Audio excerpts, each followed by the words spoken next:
Now, that's all coming up on the show today, but first, for my very last interview on FCTV, I wanted to get this man on. We had Doug MULRAY on as a celebrity chef, and we never got real time to talk about his new radio show and his internet program. So, Doug, welcome to the program again.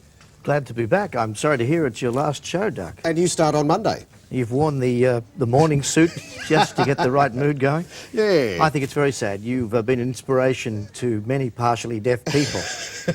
They believe that it's possible to foster a career in the electronic media, and I congratulate you. Just turn to the camera, show them your little device there. What's this? It's the Invisi. Oh, this thing here. I'm sorry, it's the Invisi. Yeah. One has to remember to speak up. I personally just use a button on a string. It doesn't have any technological advantages, but people tend to shout at me. Yeah. Now, I've got to ask you about your radio show, which unfortunately is up against mine. Yes. This is Doug. If you've never heard Doug Mull, if you live outside of Sydney, Doug is the funniest man on radio in the world. Now, folks in Australia can actually access your radio show via the internet. Some say funny, some say peculiar, right?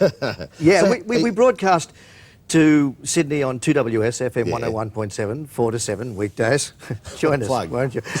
But we also put it out, we do a 4-camera shoot. We use the same kind of production values that you have here on FCTV, and I mean that in the nicest possible way. And we broadcast the show globally on the World Wide Web through mulrayfm.com.au. And I think we're just throwing the internet address up on the screen right now. So are you ever going to put this on television, this show? Well, we're presently negotiating with Foxtel to put bits and pieces of the show. You see, we dumped down 15 hours of the radio show, or at least the visual coverage of the radio show. That's funny, they just dumped my 15 hours. We put it onto SP Betacam and then edit a highlights package, which we're negotiating with Foxtel to broadcast as interstitial pieces, you know, little pieces, little grabs between programs.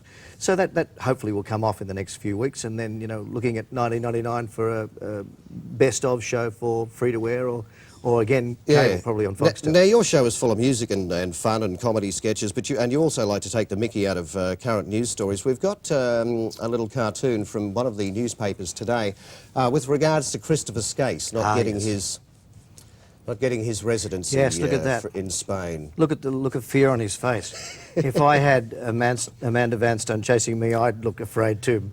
Be afraid, be very afraid. You don't even have to do something wrong to be afraid of Amanda Vanstone. Do you notice she was on the snail there? Yeah. That prompts a story. It reminds me of the three-toed sloth. You remember the South American jungles? They're full of three-toed sloths, one of the world's slowest moving creatures. And this particular three-toed sloth, I remember, was coming down from the last tree with the leaves on that he chooses and needs. And he had to cross a very open space, a track, something they don't like to do, to get to another tree with similar leaves, the only leaves on which they can survive. And as he was exposing himself to danger, crossing this track, he was set upon and raped by a gang of snails. And when the police arrived, you know, they asked him for a description. I mean, could he tell them anything about the snails, give them any details? He said, well, no, not really. He said, it all happened so quickly. We've got to move on. We shot some footage yesterday just to show how your studio is so close to mine. Can we just throw to the videotape, please? And coming up shortly, some Madonna, Roxy Music, Genesis, and also Tina Arena at 13 minutes after 4. This is Rob Duckworth this afternoon here at Mix 106.5. Right, now, matey, we're going to need a really good joke for the 5 o'clock hour. Can you go and see Uncle Doug? Yes, Dad. Oh, good man.